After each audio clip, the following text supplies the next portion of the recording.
এই ম্যাচটা আসলে অনেক এক্সাইটমেন্ট, এখনো 3 ঘন্টা প্রায় বাকি, এখনই দেখছেন একটা উৎসব রব, একটা নিয়ম রক্ষার ম্যাচ বটে, তবে উত্তেজনা চরমে। ওই বাংলায়, এই বাংলায়, সব বাংলায় আমরা চাচ্ছি যে উত্তেজনা মানে বাহিরে ছাপিয়ে মাঠে বেশি হোক। আপনি জানেন যে আজকে লাল কার্ড, হলুদ কার্ড, অনেক কিছু হবে। আমরা এই এক্সাইটমেন্টটাই আসলে দেখতে অ্যাজ এ গণমাধ্যম কর্মী হিসাবে মনে করছি ভাগ্যবান নিজে, কারণ বাংলাদেশ ভারত ম্যাচ দেখায় অনেক স্পেশাল আমাদের কাছে, এবং সেই ম্যাচের সাক্ষী হতে চলে এলাম। Thank you. হামজার মতো চুল আসলে কি বলবেন? এটা আসলে আমার কাছে অনেক ভালো লাগে যে ন্যাচারালি ওর মতোই, আর এটা খুবই ভালো লাগে। অনেকে দেখেই বলে যে হামজার মতো চুল, এটা সেটা নোটিস করে। ইনশাল্লাহ দিবে, ইনশাল্লাহ। ওদের স্বপ্ন পূরণে পাশে থাকতে পেরে আমরা গর্বিত।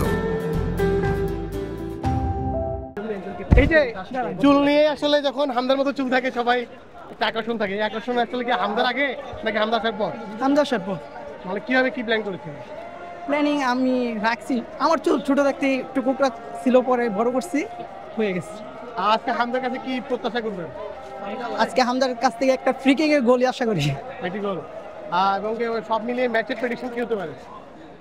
আজকে আমরা 3-0 গোলে বাংলাদেশের সাথে জয়। 3-0 গোলে? জি ইনশাআল্লাহ। এবং হামজা ভাই গোল করবে দুইটা। কি প্রত্যাশা থাকছে আজকে? অবভিয়াসলি আমরা মানে ম্যাচটা জিততে চাই, আমাদের এশিয়া কাপের আশা শেষ, but we need to end in a high. হামজার দুর্দান্ত গোল যে ছন্দে আছে, আসলে ভারতের বিপক্ষে কি প্রত্যাশা করছে? অ্যাটলিস্ট একটা গোল আর একটা অ্যাসিস্ট, আর মিডফিল্ডে যত সম্ভব ব্লক করা। হামজা পুরো বাংলাদেশের ফুটবলের মানে এখন হচ্ছে যে মানে আইডল হয়ে গেছে অলরেডি। এই যে ক্রেজটা, এই ক্রেজটা আসলে কেমন লাগে? এই ক্রেজটা আসলে ভাইয়া মানে আমরা তো পুরাতন ফ্যান, আমরা যারা হচ্ছে ওই 2020 বা 18 থেকে খেলা দেখি, তাদের জন্য আসলে এখন গায়ে কাটা দেয়। তো এই মোমেন্টের জন্য আসলে আমরা বেঁচে ছিলাম যে আমরা দেখবো একদিন, আমরা সবাই মিলে স্টেডিয়ামে খেলা দেখবো, মানে একদিন ফুটবল ফিরে আসবে। একদিন ফুটবল ফিরে আসবে। ফুটবল তো আমাদের ঐতিহ্য ছিল, একটা সময়ের জন্য ডুবছিল, এখন হামজা আসছে, সমিত আসছে, ফাহমিদুল আছে, জায়ান আছে। So we believe in that will play someday. Thank you. আমরা দেখতে পাচ্ছি জিকোর একটি প্লে কার্ড, এবং অপর পাশে আসলে তার পাশাপাশি হামজার, আসলে হামজার প্লে কার্ড চেয়ারটা কেমন হবে আজকে? আলহামদুলিল্লাহ অনেক ভালো হবে, আশা করি ইনশাল্লাহ আমরা জিতবো। আর কি প্রত্যাশা থাকছে আজকে আসলে? ইনশাল্লাহ আমরা সবাই আশা দিয়ে আছি আমরা আজকে 2-0 তো উইন হবো। ভারত প্রতিপক্ষ যখন হয় তখন আসলে কি কাজ করে? উত্তেজনা ভরপুর থাকে, ভরপুর। আর আমরা ভারতকে হারানোর জন্য যা যা প্রয়োজন, যত কষ্টই হোক, ভারতকে আমরা হারাবো।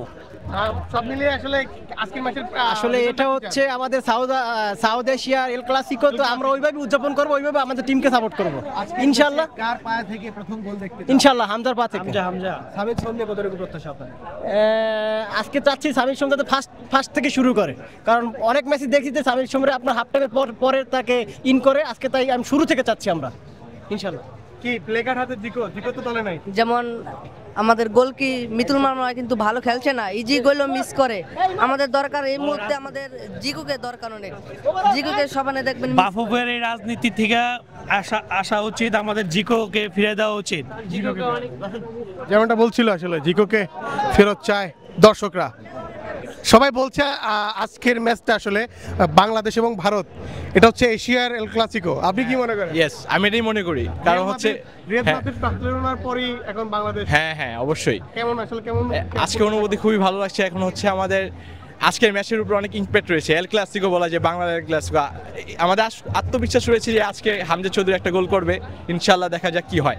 ইনশাল্লাহ বাংলাদেশ জিতবে, বাংলাদেশের সাথে ইনশাল্লাহ।